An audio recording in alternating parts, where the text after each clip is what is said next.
Грузиядагы жаңы логистикалык хаб Борбор Азиядан Европага контейнердик ташууларга жаңы түрткү берет. Жергиликтүү бийлик Батуми мунай портунун казакстандык жетекчилери менен минералдык жер семирткичтерден мультимодалдык терминалын куруу боюнча меморандумуна кол койду. Серепчилердин айтымында аталган долбоор Транскавказдык коридордун өнүгүшүнө да өбөлгө болот.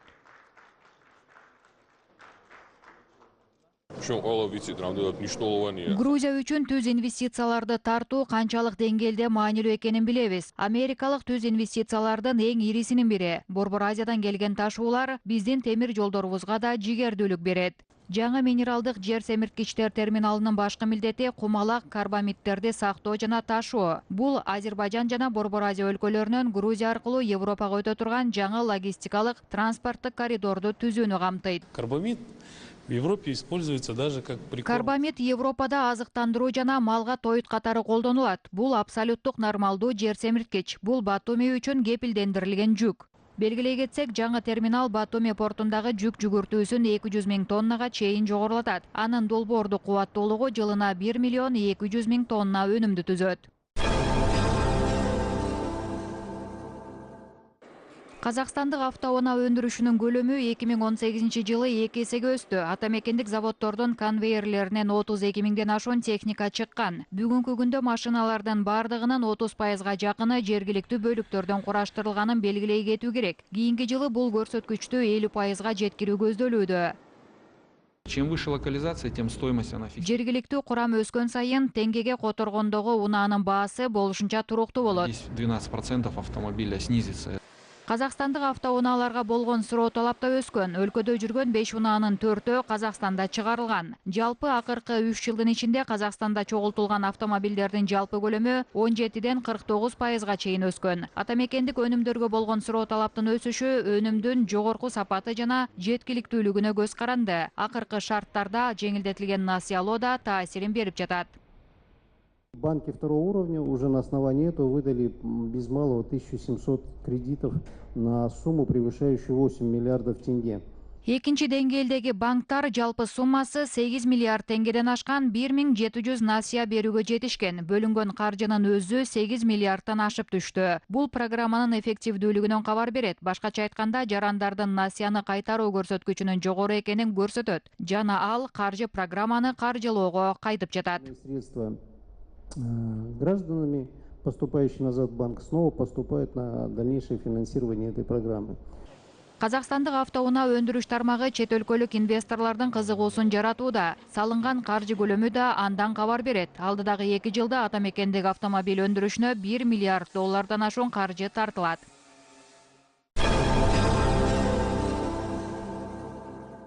Карагандыдагы фармацевтикалык заводдун жаңы желеси ишке кошулду. Орнотмо дарыны кабыкча менен каптайт. Бул жаңы ыкма Казакстанда биринчи жолу колго алынып жатат. Ушундай препараттын адамдын организмине сиңимдүүлүгү сакталуу мезгили, сапаты бир нече эсе өсөт. Жаңы технология биринчи кезекте атамекендик окумуштуулар жасап чыгарган дарыларды каптоодо колдонулат. Әсері жоғары болот дәрінің. Бул дегенimiz дарынын таасири жогору болот. Бул адамдын организмине бере турган дозасын азайтат. Ал пайдаланып жаткан дарынын көлөмүн төмөндөтөт. Албетте бул баасына да таасир берет. Анын баасы 2,5-3 эсеге арзандайт. Bir 2,5-3 эсеге дейин арзандайт дәрі. Карагандыдагы фармацевтикалык заводдо жасалган 72 түрдүү дарынын 18-и ушул заманбап орнотмодо кабык менен капталат. Өндүрүштү ишке кошуу үчүн 100 миллион теңге каржы жумшалган. Мыкты долбоорду Илим фонду каржылап жатат. Алар азыр Казакстан боюнча 150 долбоорду колго алган. Бул фармацевтика тармагындагы алгачкы кадам. Осы 19 жылда 50 жоба. 2019 жылда 50 долбоорду өз өнүмдөрү менен рынокко алып чыгабыз. Бул биздин фармацевтика тармагындагы биринчи долбоорубуз. Бул казакстандык окумуштуулардын иштеп чыккан эмгеги. Өнүмдү өндүрүү үчүн чет өлкөлүк технологияларды колдонобуз. Башка элдин технологияларын пайдаланып атабыз осы өнүмдү чыгаруу үчүн. Пилоттук долбоор натыйжалуу болсо, өлкөдөгү бардык фармацевтикалык заводдорго киргизилет. Себеби жаңы технология өндүрүштүк чыгашаларды 3 эсеге азайтып, эмгек өнүмдүүлүгүн өстүрүүгө мүмкүнчүлүк берет. Ошого кошо казакстандык дары-дармекке суроо талап жогору. Азыркы тапта өнүм 6 мамлекетке экспортко чыгарылат.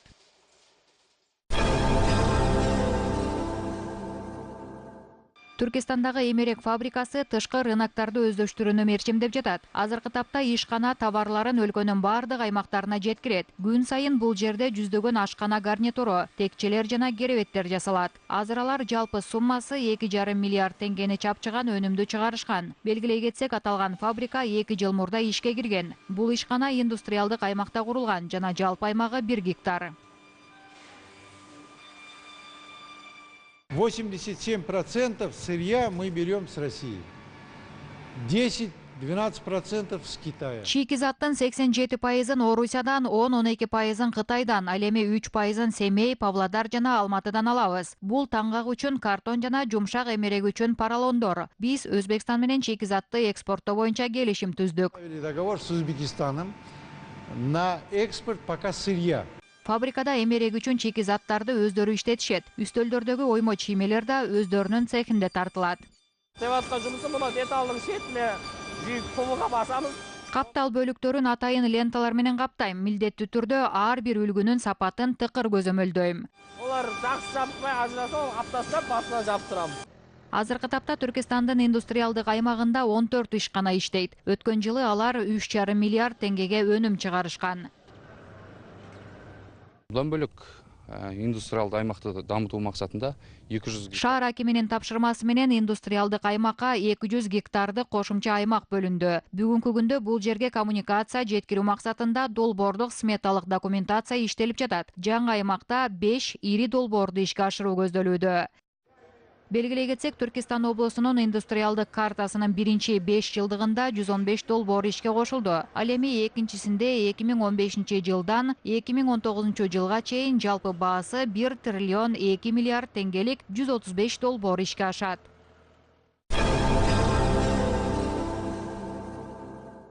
Өскемендик новатор жол техникасынын жаңы модификациясын иштеп чыкты. Чиркегич грейдер жолдорду кардан тазалап, жерлерди түздөй алат. Техникалык сыноолордун алкагында аны бир нече ирет оңдоп түзөшкөн. Нурлан Нугуманов конструкцияны болушунча жөнөкөйлөткөн. Ал гидравликалык бөлүктүн ордуна механиканы гана колдонуп, атайын техниканын салмагын төмөндөткөн. Эми анын салмагы жеңил унаанын салмагы менен бирдей. 2 тоннанын айланасында. Мындай чиркегичтин баасы 3 миллион теңге. Орусиядагы жана Украинадагы аналогдары 2 эсе кымбат.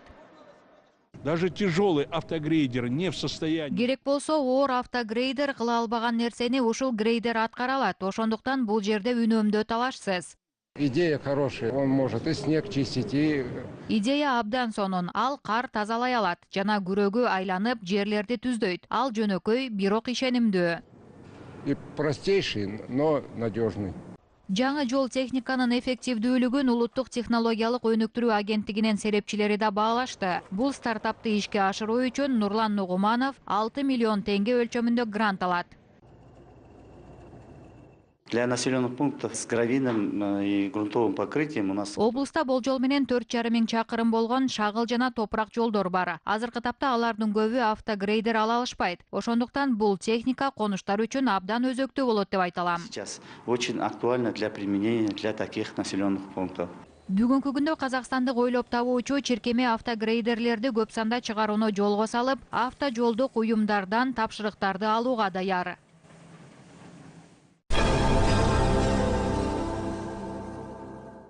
Казакстандык жаш окумуштуулар жаңы универсал жер семирткич ойлоп табышты. Көкшетау мамлекеттик университетинин магистри Едил Айшөктүн айтымында, аны арпа, буудай, майлуу өсүмдүктөргө жана жашылчаларга колдоно берүүгө болот. Мисалы, окумуштуу аны картошкага сынап көргөн. Натыйжасы алгылыктуу. Изилдөө көрсөткөндөй 1 гектарга себилген 100 килограмм жаңы жер семирткичтин түшүмдүүлүгү 2 эсеге өсөт. Эми алдыдагы жылдарда аталган препарат башка да өсүмдүктөргө сыналат. Ал эми жер семирткичтин өзү өндүрүш калдыктарынан, башкача айтканда, көмүр менен резина дөңгөлөктөрдүн гүлүнөн жасалган.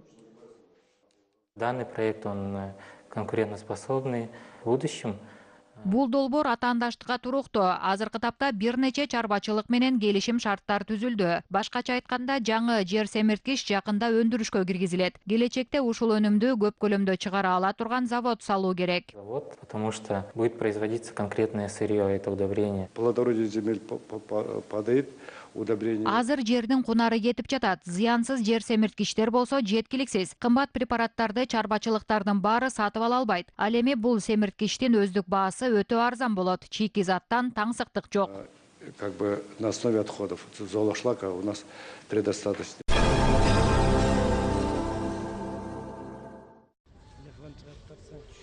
Кыргызстандагы кышкы туризм чет өлкөлүк туристтер үчүн тартымдуу болууда. Республикада чет өлкөлүк саякатчылардын катары калыңдап жатат. Алар аталган Борбор Азиялык өлкөгө кар баскан тоо кыркаларынан лыжа тебүү үчүн келишет. Белгилей кетсек, өлкө ар түрдүү рельефи менен өзгөчөлөнөт. Демек, бул жерде ар бир эс алуучу өзүнө ылайык аймакты тандай алат.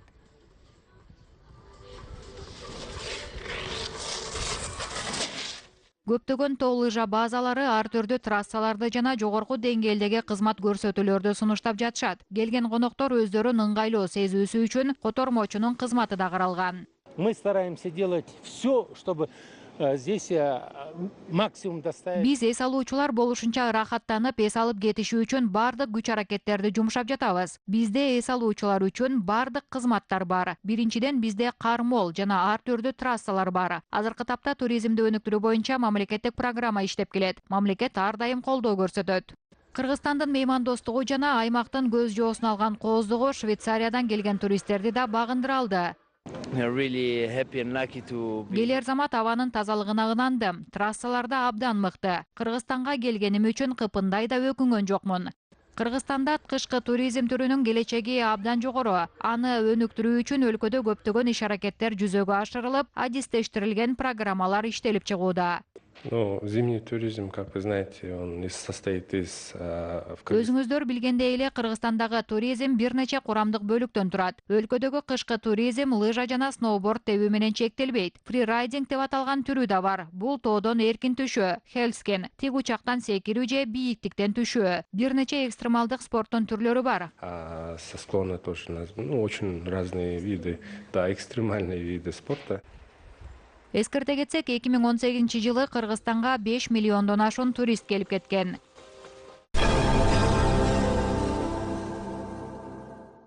Кыргызстанда биринчи жолу фото журналистика боюнча эл аралык World Press Photo 2018 сынагынын жеңүүчүлөрүнүн көргөзмөсү өттү. Аталган көргөзмөдө эл аралык сынакта эң мыкты аталгандардын эмгектери коюлган. Негизги идея бүйүр кызыткан окуяларды сапаттуу визуалдык материалдар аркылуу көрсөтүү. Вообще World Press Photo это же такой эталон. World Press Photo бул эталон десек болот. Алар фото долбоорлор жана жумуштар үчүн трендтерди жаратышат. Ушуга кошо алардын этикалык кодекси абдан күчтүү. Көптөгөн сынактар World Press Photo'го карап түздөнүшөт. Кыргызстандагы уюм мага абдан кызыктуу. Белгилей кетсек, 2018-жылы абройлуу сынактын көз карандысыз калыстар тобуна 125 өлкөдөн келген 4,5 миң фотографтын 73 миңден ашуун сүрөтү келип түшкөн. Талапкерлердин жумуштары багыт боюнча бааланган. Жеңүүчү жана сыйлык ээлери болуп 42 катышуучу тандалды. В одной из категорий долгосрочные проекты есть фотографии. Узак мөөнөттүү долбоорлор категориясы бар. Карл Кагельман 5 жылдын ичинде айылда жашаган кыздарды сүрөткө тарткан. Ал ар жай сайын келип кыздардын күнүмдүк жашоосун сыналгы көрүп, чайынмада оюн куруп же чөп сакталуучу жайда чуркап жүргөн учурларын сүрөткө тарткан. Бул эмгек менен ал балалык чак кандай маанилүү жана канчалык кыска экенин көрсөткүсү келген. Жана бүткүл дүйнөгө балалык чактын баалуулугун даңазалоого аракет кылган. И показать всему миру вот эту ценность этого детства. Уюштуруучулардын айтымында көчмө көргөзмөсүн дүйнөнүн көп шаарларында көрсөтүү мерчемделип жатат.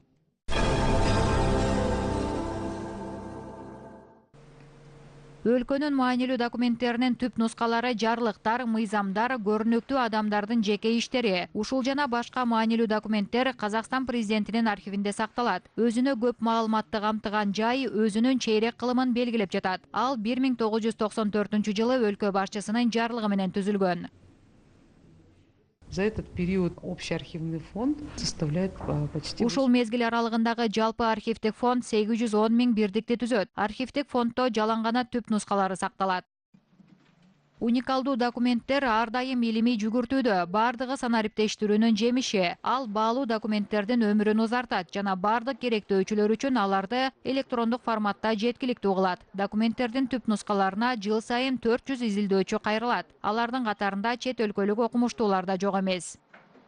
Архив президента занимается обеспечением сохранности документов и создает электронный. Президенттин архиви документтерди сактап, электрондук фонддун жана микро тасма менен микрофишаларда колдонууну камсыздандыруу фондун түзүү менен алектенет. Бүгүнкү күндө жалпы фонддун 106 000 бирдиги санариптештирилди. Бул тарыхчылардын арасында белгилүү болгон фонддор деп да айтсак болот. Фонды, которые, так сказать, пользуются популярностью у историков.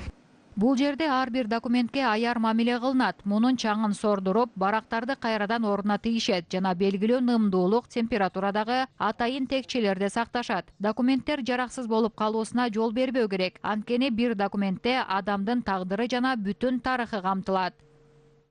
Среди них имеется очень много. Документтердин арасында Ахмет Байтурсынов, Ахмет Жубанов жана Сакен Сейфуллиндин көптөгөн жеке иштери бар. Менин колумдагы бул документ Сакен Сейфуллиндин жеке иши. Бул документ 1920-жылы анын жеке колу менен толтурулган.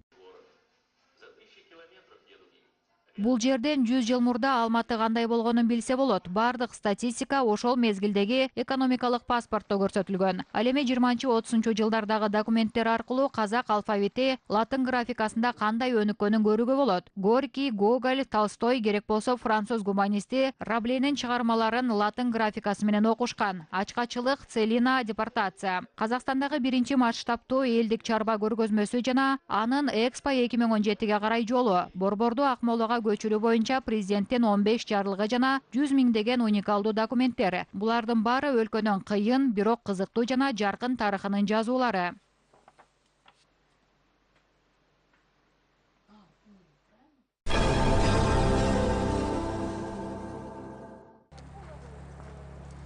Бул кумура муздан жасалган. 1001 түн жомогундагы султандын көрүнүшүн толуктап жатат. Адилгали Баяндин баштаган топ жасаган айкел Борбордогу ботаникалык бактын конокторун кире бериштен тосуп алат. Актөбөлүк устанын жумушу эл аралык муздан айкел жасоо сынагынын жемиши. Жалпы бул жерде тез сына турган табигый материалдан даярдалган 14 эмгек коюлган. Анын 11-и казакстандык айкелчилердин колунан жаралса, калгандары Орусия менен Кытай чеберлерине тиешелүү. Биз жасап жаткан муз айкели Кытайдын тарыхына демилгечи болгон эки коштун сүйүүсүн чагылдырат. Чыгыш жомокторунан кабар берген өзгөчө эмгектерге сүрөтчүлөр биримдиги менен коомдук бирикменин өкүлдөрү баа беришти. 4 күнгө созулган сынакта алсыз команда жок дешет калыстар тобунун мүчөлөрү. Бул композициялардын негизи мына чыгыс эртегилери 1001 түнгө. Бул композициялардын негизи ушул чыгыш жомогу 1001 түнгө ыңгайлашкан. Бирок бул жердеги өнөр адамдары өздөрүнүн эмгектерине биздин өлкөбүздүн, элибиздин маданияты жана адабиятын кошкону байкалат. Бул жолку 14 тайпанын жасаган эмгектери бири-бирине окшобойт. Бул жерде 14 команданын 14-ü де бири-бирине оксомойт жасаган дүнүөлөрү. Негизги темалардын ачылышы композициянын татаалдыгы жана айкелди жасоо техникасынын сапаты. Сынактын бардык талаптарына кынтыксыз жооп берген Акмола облусунун чеберлери жасаган Талаат тартышы аттуу айкели башкы байгеге ээ болуп 1 миллион теңге тапшырылды. Мына жерде өзүбүздүн элибизди жакшы көрсөтүүгө тырыштык. Эл аралык болгондон кийин өлкөбүздү жакшы көрсөтүүгө аракет кылдык. Биздин өнөрүбүз эч кимден кем калбайт. Биздин өлкөдө ушундай таланттуу жаштар бар экенине абдан кубанып жатам. Сонун үчүн мен өзүм макнанычтым. Биздин элибизде ушундай жакшы таланттар бар экен. Байгелүү 3 орунду Кытай менен Казакстан айкелчилери ичара бөлүштү. Казакстанда биринчи жолу өткөн эл аралык сынак салттуу түрдө жыл сайын уюштурулат.